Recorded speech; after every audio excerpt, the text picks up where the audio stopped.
Right guys, welcome back to the series for week number 183. It's been a minute since we had one of these, but we're starting us off with Toga, who's had a nice little move there on the inside. But this is going to be a good example of some wonderful instant karma, as we have that Mercedes going up the back of the Golf, spinning him around and then getting punted off by someone else like straight away. So he probably ended up in the tyre wall there. And then next up at 8, we are moving to Forza 6 on Silverstone. And don't worry about this car being extremely laggy there. It's going to be sorted out soon. That's pretty much anyone who played Forza 6 with me would have had that sort of experience. But this was quite unfortunate because we're going to have that car coming alongside here. It's going to be 4 wide down the straight. A bit of a ping pong between the cars. And unfortunately for Blaker, that is going to end up not going in his favour. And his car is pretty much destroyed. And then coming in at 7, we have got Death Angel watching a replay. On actually watching the race that is currently happening, and we found this Ferrari who's slightly upset with someone for whatever reason. Yikes! And away! He's only going to end up crashing into the tyre wall there and ending up further down the pack. And then next up at 6, we've got Hooper, who's getting a bit of speed on here down the Nordschleife back straight. We're going to be overtaking pretty much everyone in front of us, but the fact that he is down in now 9th place means he's probably had a tough race because he's picked too much power, and he's going to just vault off that curb and then manage to get across the road, crash into that tyre wall, and then crash into the other tyre wall. So he's going to lose those places he gained. And then next up we have got Seth JB05 here at Yas Marina. This is just absolute desperation, this start here. So we're going to get spun a bit there, but managed to keep going, and then it's just all these cars just trying to get straight line through that chicane and not working out too well. And as we come through this left-hander, getting hit from behind by someone who's a bit impatient, and well, he managed to survive, but it was not easy. Then next up, just missing up the top 4, we've got Gunner, and coming up behind this Lotus, he's a bit slow on the straight. Lotus is going to start moving into him. Gunner's going to sort of fight back, and eventually he's going to get past, and the guy is going to cede the position for now until we come to the braking zone for Club Corner, and he's going to go for a massive dive bomb there and then just try and push him into the tyre wall, but only end up pushing himself into the tyre wall and then ghosting very conveniently there. You don't see that often in Forza.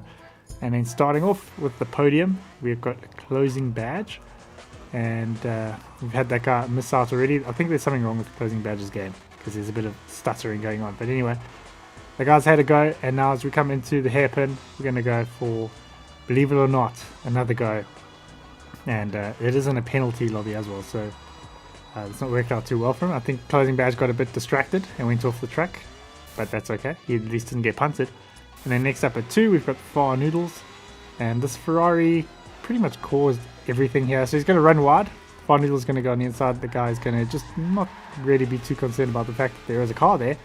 And then that contact was entirely his own fault, but he's not too happy, so he's going to swerve into Far Noodles and try and punt him off. And then as we come into the hairpin, he's hatched a new plan. We're going to go for a ram, and we're going to end up ending up in the sand again. So that did not go to plan. And then in at 1, we've got Hooper back again, and this was just an absolutely beautiful clip, so wholesome. But we're going to have the end of the race coming up. We're going to also have a celebration that's going to go wrong from the chap in front of him, but not quite as wrong as the celebration is going to go for Hooper, because he's going to end up crashing big time, ending up on his roof and struggling to get back on all fours. And the finish line is literally 5 meters in front of him. So I bet that felt pretty bad, but very nice for us to see. Oh, yeah! Wow, you can't buy that kind of adrenaline. That guy really gave me a gift right there. So, in with some bonus clips, but before we get into those, if you enjoyed the video and you'd like to leave a comment, why not go ahead and join the engagement gang like the guys on screen right now. And if you're new on here, go ahead and subscribe and click the notification bell so that you don't miss any future videos. But first up, we've got Dragon Lives Forever. I'm not too sure that this gamer tag, it seems potentially too long to be a gamer tag. I haven't counted the characters, but anyway, we're going to get it a bit wrong there, and we're going to end up rolling it twice here, but miraculously, we're still going to make the apex. Didn't quite make the apex of the left hand afterwards, but it was still done quite nicely. And then we've got Addox playing Forza Horizon 4. We got the finish line right in front there. Well, so we thought, because the game was going to glitch and not allow him to finish the race there. He could still be doing it. And then we have got Broco playing F1 2021. He's found some problems at Monza, as he's going to, well, crash as a result of a glitch. And then we are coming out of the pits, and we're going to go straight into the air. And it's going to reset him before he crashed into the ground. But we're not done with Monza yet, because as we come across the start-finish line, we're going to just disappear into the ground and end up on what would be a roof if an F1 car had a roof. And then finally we have got Carver with another bit of a physics meltdown, as this car's just going to roll and then invisible wall and end up spinning his way down Alps. So yeah guys, I hope you enjoyed this video. If you have, leave a like. If you're on, go ahead and subscribe. Thank you very much to my patrons whose names you're seeing on screen right now. If you'd like to join them and get access to videos early, the link is in the description, and I'll see you guys in my next video.